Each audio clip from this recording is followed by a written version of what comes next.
I woke up Monday morning to the sound of music. An older man was sitting in the courtyard outside my apartment, playing the Doors' Roadhouse Blues and shouting all night long, along with Jim Morrison, again and again. I knew it was going to be a wild week. The case against the notorious reflecting pool vandal was dropped. Janine Pirro stated that there was no evidence with which to prosecute, and in doing that, exposed Trump's lies. Was she fired? Not yet. Why do they not learn? There is no loyalty. No matter how much you bend the knee and kiss the ring, no matter how many times or how low you go, he's going to abandon you. Over 4 million people no longer get food aid in this country. There are people starving, and these are not lazy people. These are people who work full-time jobs doing work most people who oppose food aid would never do.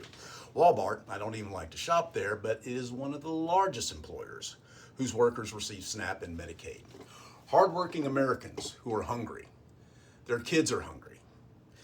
This is the Republican Party. Jack Kingston, former Republican congressman, Georgia, said kids who get free lunch should have to sweep the floor of the cafeteria. Yeah, you may say, but he's no longer in Congress. But no worries. His son is running in Georgia's 1st Congressional District this year. CNBC published its state rankings of the 10 worst states to live in as it relates to the quality of life, crime rates, air quality, health care access, worker protections, and civil rights laws. They were all factored in. Spoiler alert, they're all red states. My home state, Alabama, comes in at 7. All but 2 are supermajority Republican. The 2 in balance just have a Republican majority. It's worth noting that state and local races are where it matters. The average salary for the elected reps and senators for these states is $32,000, which means that you can only hold office in these states if you have the means outside of the salary to survive. No one, nowhere can survive on that. And the schedule, nobody with a job can take off for weeks at a time when the legislature's in session. As a result, they don't have a representative body.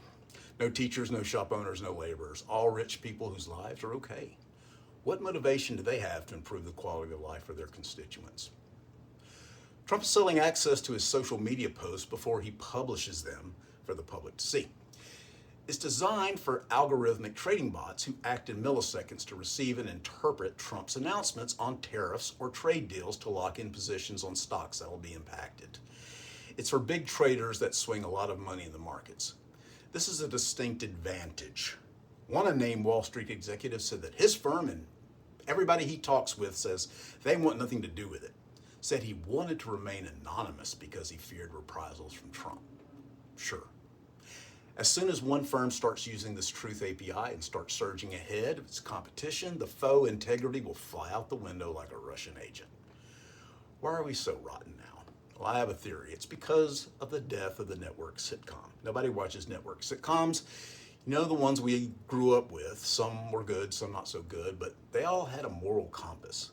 They taught virtues. Despite the tension within the episode's story, honesty, consideration of others, just doing the right thing in the end always won out. That's gone, and so is our sense of right and wrong, I feel. It was replaced with the idea that if you're not cheating, you're not winning. I think this started in the 80s when we took a hard turn into materialism. The boomers were coming into their earning power. The stock market started booming. The nouveau riche, they were called. Designer labels, imported cars, German beers. The idea that if a little was good, a lot was better. That accumulation of stuff was the path to happiness. He who dies with the most toys wins. The attainment of $1 million is ridiculed. The only worthy mark was billions. Credit expanded and we all started living beyond our means. It drove the economy, but simultaneously put the consumer in prison, locking them into jobs just to pay the debt and effectively placing a governor on any innovation in the way of new ideas, new businesses. Maximizing the stockholder value was termed in the 70s by Friedman, but came into universal philosophy by corporations in the 80s. As the sole focus of the executive suite, it meant that quarterly reports meant everything, and meeting forecasts were the only thing that mattered. This is the continuing divide between ownership and labor. Axios reported that labor's ownership of national wealth fell to its lowest point ever at 53%. In 1980, it was 65%. This means people who work for a paycheck, blue collar and white collar alike, continue to see wages decline in proportion to the amount of money that is held in ownership, investments, real estate, wealth, etc. This is not good because greed breeds more greed, and once human beings get an advantage, they want to keep going and gaining more. It's human nature. They'll continue to weaponize their wealth to ensure that they maintain their position and power. And the politicians are only too happy to oblige because they are desperate to keep their jobs. The people in the ownership class seem to miss a simple truism, though. However, when the people starve, they eat the rich. This is a metaphor for simple shutdown of a functioning economy because the spenders, the labor, is what drives the economy. So while contrarians to this idea of taxing the wealth will tell you that they already pay most of the taxes, which is factually misleading, we need to tax them more. Money must flow back down, and despite their cries of anguish, it's for their own good. The wealthiest cannot spend the money that they've accumulated fast enough.